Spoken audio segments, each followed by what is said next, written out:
All right. So apparently we're on air, and this is the third episode of Democracy Talk. And this time we're trying to switch to having done our introductions. Patrick and me, you can see those episodes somewhere. We'll link to them. Um,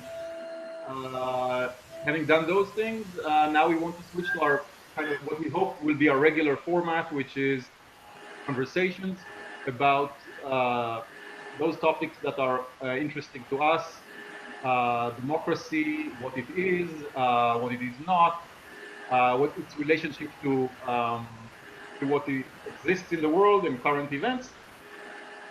And I guess a prominent event that has occurred in this area recently is the Brexit vote. And I'll let Patrick, who is more knowledgeable than I am about this story, start. So go ahead, Patrick. Okay, well, thanks, Yoram, and it's good to be back on Democracy Talk. So, we're now in September, and in June 23rd, the voters in Britain had a referendum on whether or not to stay in the European Union, and 52% of those who voted voted to leave, which was, I think, for political establishments, not just in the UK, but also in Europe and even further, was quite a bombshell. I think they were quite surprised. In the face or the run-up to the referendum, there was a lot of stories about what a disaster voting for Brexit would be, and the voters didn't buy it. And so effectively what the British voters voted for was to leave the European Union. So the grouping of 28 countries in Western Europe, Western Central Europe, who have a political come economic come free movement agreement that's grown up over the last few decades. And so there was a sort of stunned response, I think, even for the people who were promoting Brexit, people like Boris Johnson, who is a former London mayor, former journalist, and he's very funny, but for me personally, not a wholly likable person. He seemed even surprised at the result of what he had been campaigning for. So that was in June. Obviously we're in Europe, so there's been the sort of July, August summer break somehow, where politics sort of gets put on the back burner, but at the same time, people have been mulling it over and what it means. And what it means, I think, is confusion. That's the reality. If you look at the people who are our political leaders, there's contradictory statements coming out, even from the new government. But for Democracy Talk, what we're interested in is government structures. So the European Union and membership of the European Union is a very complicated question. And it's not a question that lends itself to a referendum in which the whole of the population is asked, do you want to stay? Do you want to go? Because it's very complicated. Even national politics is complicated. European politics are particularly complicated. So for Democracy Talk and for people who take an interest in something like the Equality by Lot blog, there are all sorts of red flags with regard to the process. Because the debate in the run-up to the referendum is very poor. In this instance, it was filled with a lot of scaremongering on both sides. It was filled with a lot of attacks on the personalities of the other people. There was a lot of insults.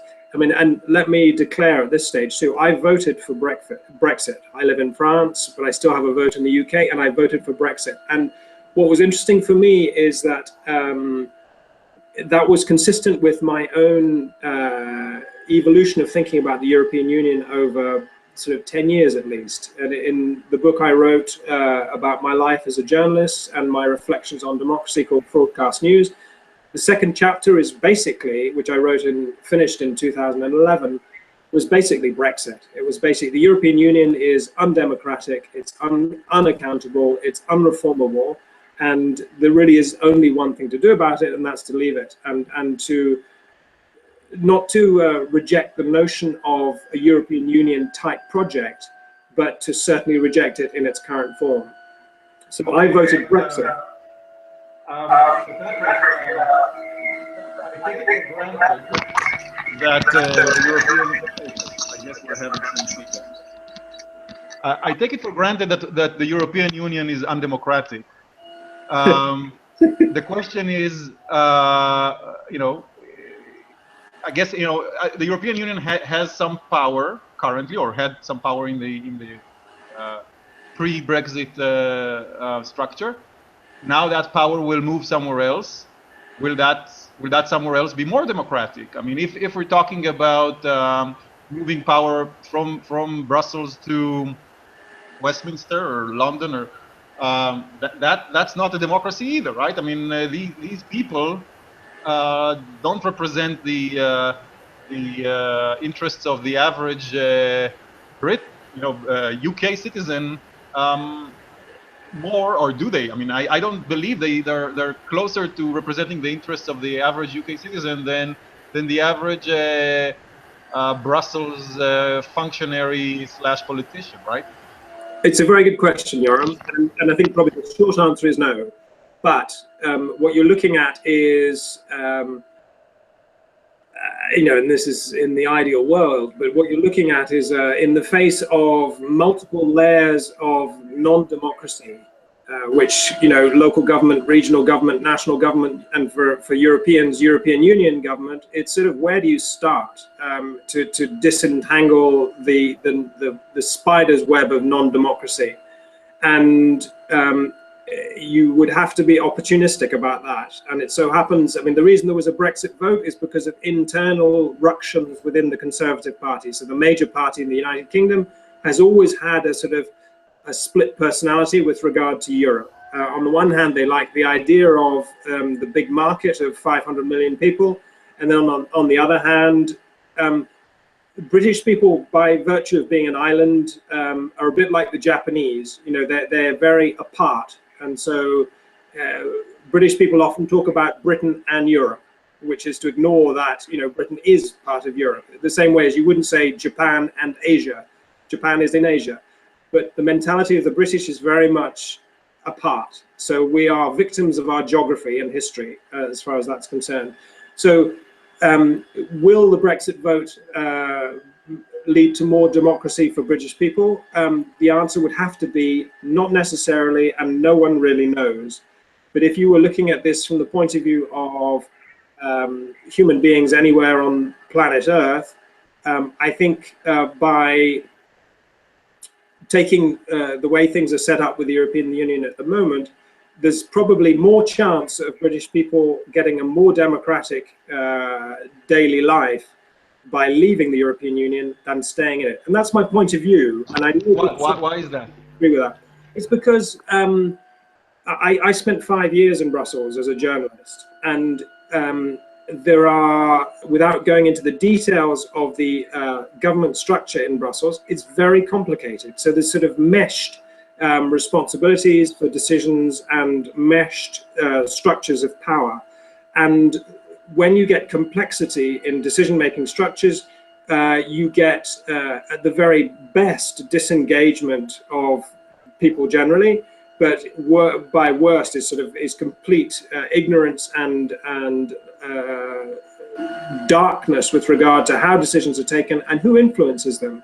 So what happens is that those entities that have the money and the staff to go to Brussels and work this stuff out, because it's complicated, who are obviously people with money, so it's going to be corporations, it's going to be private individuals, people who've got the time and the potential benefit of going to work these structures out, go there and work their way through the labyrinth. For ordinary people, you know, they're busy trying to live, you know, trying to do their daily lives, so it's a disaster. And so this, to summarize your point, if I may, just the reducing the complexity, right? Just saying, you know, there is one less entity here to monitor, to keep an eye on, to try and you know, keep accountable. That in itself is you know, a step towards I wouldn't say maybe more democracy, but at least less oligarchy. I don't know how to even call it. Yeah, I mean, you can put whatever label. We know the labels, Yoram. I mean, it's certainly removing one from the many is simplifying and opening the door to possibly improving the situation.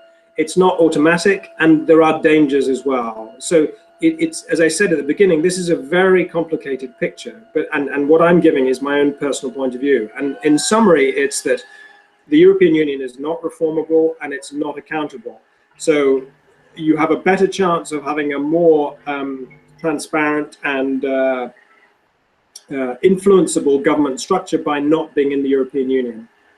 And even with that, I'm not against some sort of European level of government, but at the moment we're not in a state to deal with that. The urgency for the demos of the world is the quality of their national governments and even the quality of their local governments. The European Union or a global level like the United Nations or some reformed versions of the United Nations, that's for the birds. It's so far, we're so far away from having systems of government. Why? I mean, I don't see this as a kind of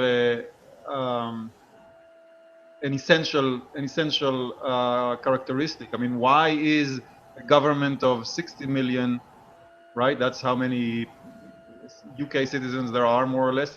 Yeah, maybe off by a few tens of percent. Why is that, inherently, more manageable or more, I forget what's the word, more transparent than a government of 9 billion. I mean, I think once you go beyond, maybe 100 or 200 or, a few hundred people, then, you're basically in the mass politics situation. And, you might as well be talking about an infinite number. I think that's a fair point. If you want to get all mathematical on me, I think that's a fair point. Going down from 500 million with the European Union to 60x million, the difference is probably a rounding error. I think when you get to 60 million and what has a history of government together, of a couple of hundred years rather than a couple of decades, then you're starting to get more interesting. And I mean, I'm from Scotland, so in Scotland we're talking about 6 million. So again, another order of magnitude smaller, so it's starting to get more interesting. I mean, in Scotland, since really the last 10 years, there have been really quite interesting developments with regard to new institutional structures, which are at a smaller scale and are more, even more, you could dare to use the word more democratic than the British level ones. The voting system for the Scottish Parliament, the sort of developments in new institutions, and even the explosion of participatory budgets going on in Scotland, which I realize isn't the random selection that is liked by the sortition advocates, but it's another democratic innovation which is very interesting. And there's been an explosion of participatory budget experiments going on in Scotland, inspired by the Brazilians, obviously. What is interesting for me is to look at possibility of innovation. And I think what's interesting about Brexit is that it has totally dropped a rock in the pond of the status quo of political institutions. And whilst that's dangerous, I doubt that this is really true. I think, what will happen, very likely, I mean, if the UK government does what the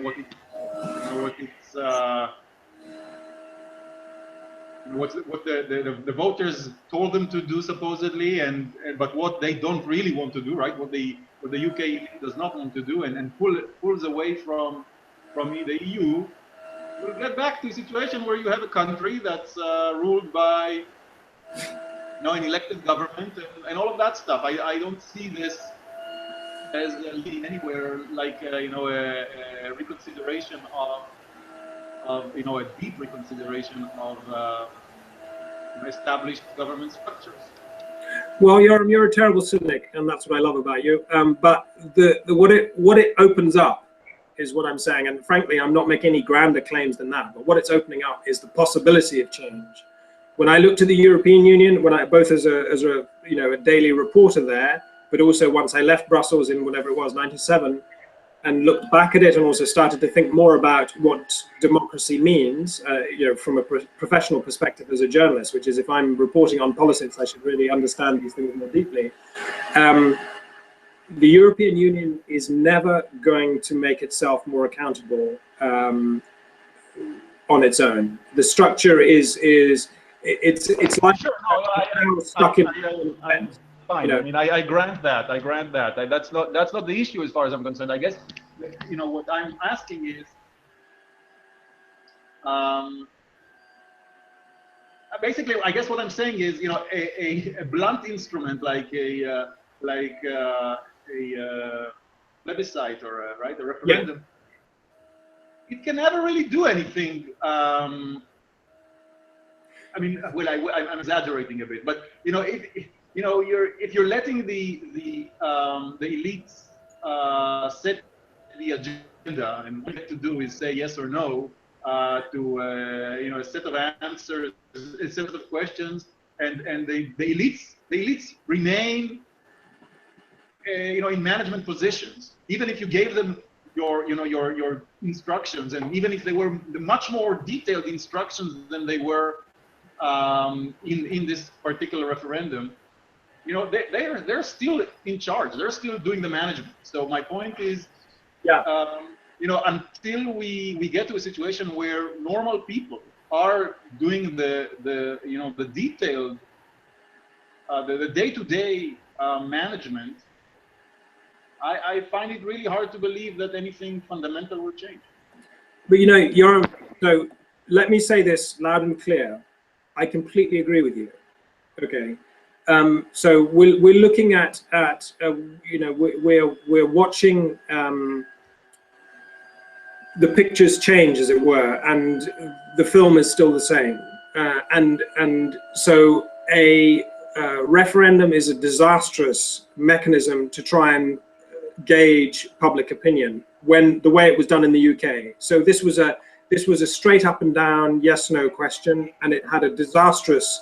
The quality of debate and deliberation prior to the referendum was a mess. And you could, as I said, I voted Brexit, but I think you could credibly, as someone who voted to remain, you could say 52-48 is meaningless, given the quality of the discussion prior to the vote.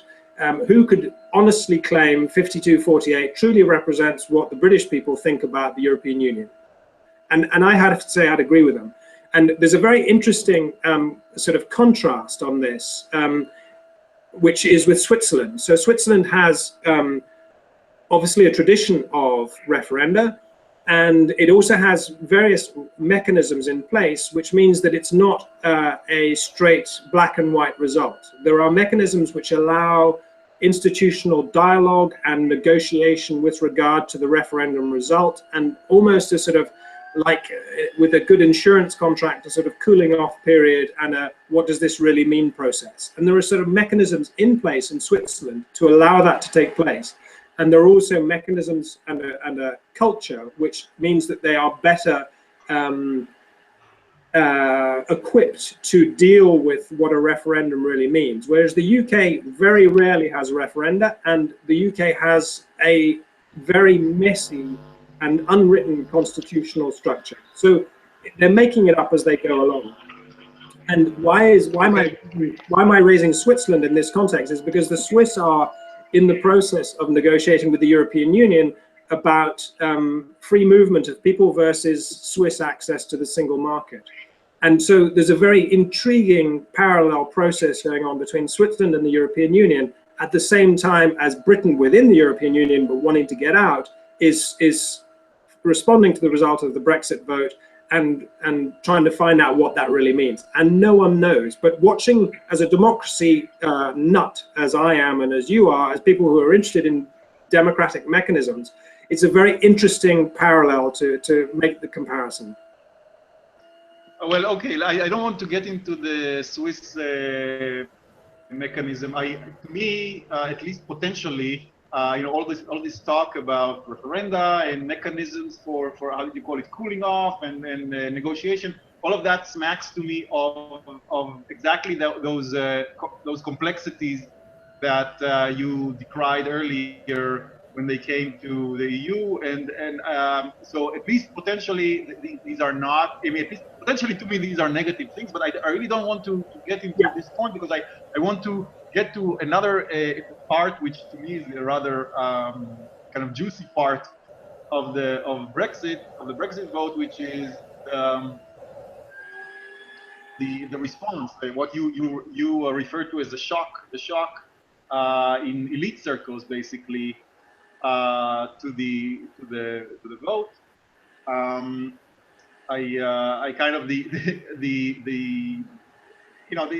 it's funny and disgusting to see how the elite media treated the results. Right, it was obvious to them that the voters, the UK voters, were proved themselves to be somewhere in the spectrum between idiots and bigots by voting for Brexit, and any person with any bit of sense would vote against. And obviously, this is horrible for the British. They shot themselves in the foot, and the rest of the nonsense. Obviously, those people that write in such confident tones have no idea what they're talking about. They're just repeating the conventional wisdom in elite circles. Okay, so is this a question, Yoram? Yes. Okay, so I think your point is very, very well made, and I would say this, I suppose, which is that as someone, I deliberately declare my vote, and the reason I do that is because I think it's important to stand up for what you're thinking. And so I both voted Brexit, and I also told my friends and colleagues and anyone who wanted to talk about the referendum, I told them what my position was. And I got face to face, I got a level of sort of incredulity and skepticism, and bordering on the how could you be so stupid? How could you be surely you're voting for racism? And so it was a really, and people wrote about this. There was some very good writing from, but not very much of it, from people who. There's a fellow called Giles Fraser, who was actually, funny enough, he was he was in the Church of England and involved in the Occupy movement around St. Paul's, and he got very upset with the way the church responded to the Occupy movement around St. Paul's in London. And he is very interested in social justice and inclusion, and writes very movingly about those things as a religious man. And he wrote, I am not stupid, I am not a racist, I am not ignorant, and yet this is why I think I'm going to vote Brexit. And so for me, it was very instructive to be on the receiving end of effectively the elite position on the European Union, which is, if you don't agree with this project, then you are a bigot and you're stupid. And I found that a very useful process. At the same time, I know people who, first of all, there has been a marked increase in the UK of hate crime and incidents of racist behavior towards people who have been speaking, say, Polish in the street, and Poland's a member of the European Union. There was a story about, one reporter talked about a man speaking Italian on the telephone. He lived in the UK for many years, speaking on the phone to Italian, and someone comes up to him and say, this is Britain, we speak English here. And the guy who spoke Italian had been in Britain for many years, speaks fluent English and several other languages, and switches to English. And the guy who was sort of giving him a hard time says, oh, well, that's sort of confused, that's all right then. So on the one hand, I was on the receiving end of "you are a racist if you vote for Brexit," and then on the other hand, people have reported an incident, rise in the incidence of racist behaviour and sort of unapologetic foreigner hating to people speaking foreign languages. Okay. So these are dangerous sort of developments, and right. I mean, I agree. I think though that okay. So first of all, I think it's you know, there is no need to say that you know all of those developments are any rise of racism and hatred is deplorable. I think this is not something that has you know started in the context of Brexit, right? This is something that is a symptom to the same causes that the Brexit vote is a symptom, right? There is there is an underlying cause here, which both the racism and Brexit are a symptom of, but they're not, you know, is not a symptom of racism, right? They're both symptoms of an underlying cause, and we can go into what that underlying cause is, but to me it's not that important to pinpoint that cause as much as to say that obviously there has been a policy here that has been pursued for a long time and is you know pursued by the elites, those that make decisions, and they you know it had the effects that were often not, I wouldn't, I mean, that were generally negative for large parts of the population, and the elites, you know, didn't care. They had their own project, and they still do, of course, right? This is not something that has ended, right? They had it, and they still do, and they pursue it because they believe, probably correctly, that it's that they, you know, they like it. It's in their interest, and they like it, and they believe that they don't have to. The effect on other people, on the majority of the people that are not part of the elite, are of little importance to them. Yeah, I mean, frankly, Yoram, I don't know, and you know, it's quite difficult to difficult to operate mentally when, for me, if I start talking about elites.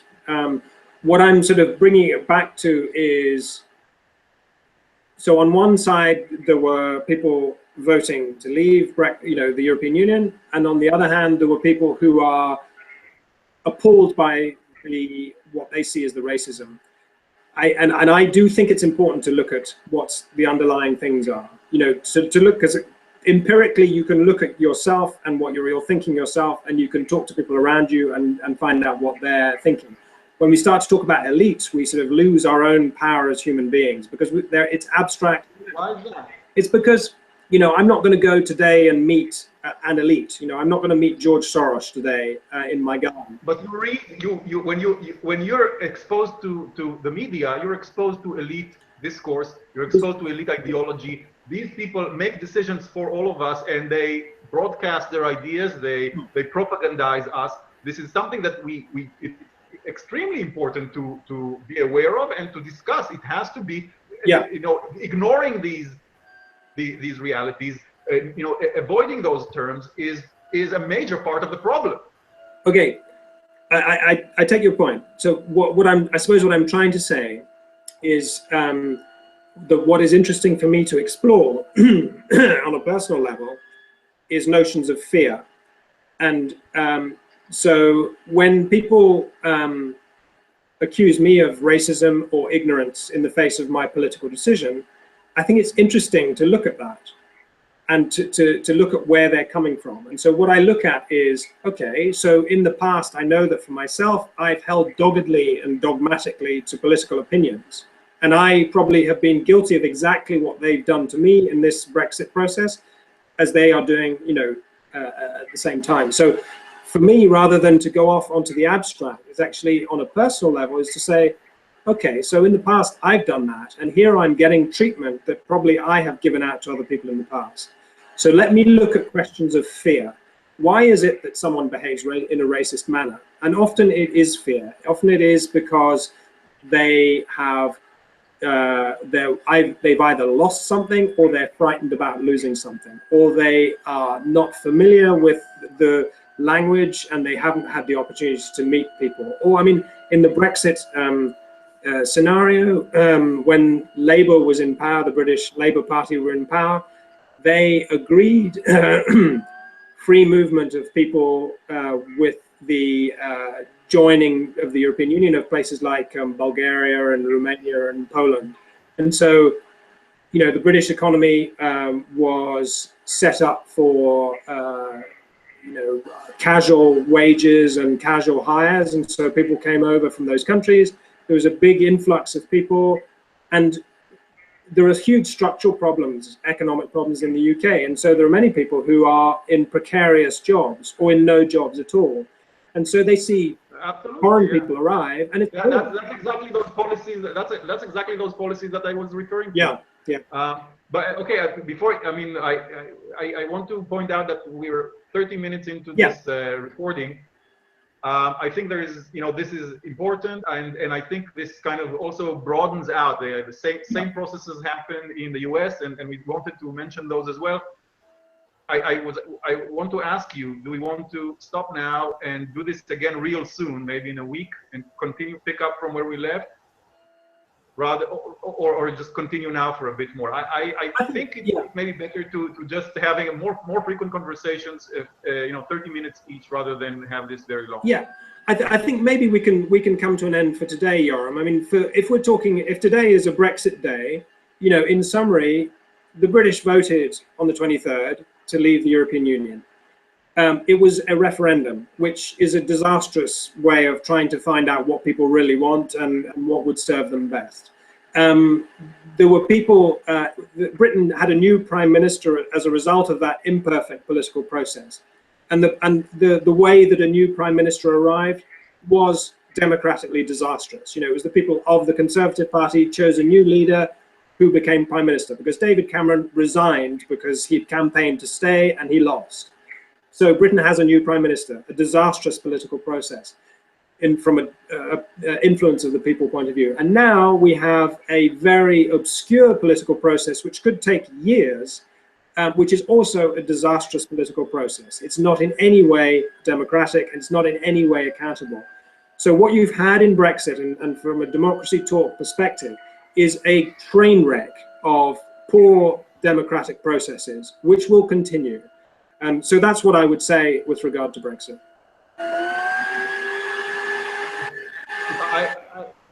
To summarize, kind of, I think before you went into the summary, we kind of broadened the view, and I want to return to that broad view. But to summarize my point on this narrow issue, I think this narrow issue was a very typical situation in how politics works, mass politics works. All those things that you talked about in the train wreck are not unusual. Right? The fact that you know, there is this kind of mass political decision, the elections usually rather than a referendum, very poor discussion, dominated by a manipulative elite media. Choices are kind of decided in advance by the elites, and you have this kind of narrow menu of choices. All of this is very, very typical, and it's, you know, maybe a kind of an extreme example, or a kind of an outstanding example, spectacular example, but it's not atypical. And then this is the typicality of this phenomenon. You know, the manipulative nature of mass politics, I think, is part of the broader view, and I'd love to return to this, you know, really soon, and continue this conversation. Great. So we're hanging off now, and we'll continue this soon. Bye, Patrick. Great. Cheers, Joram.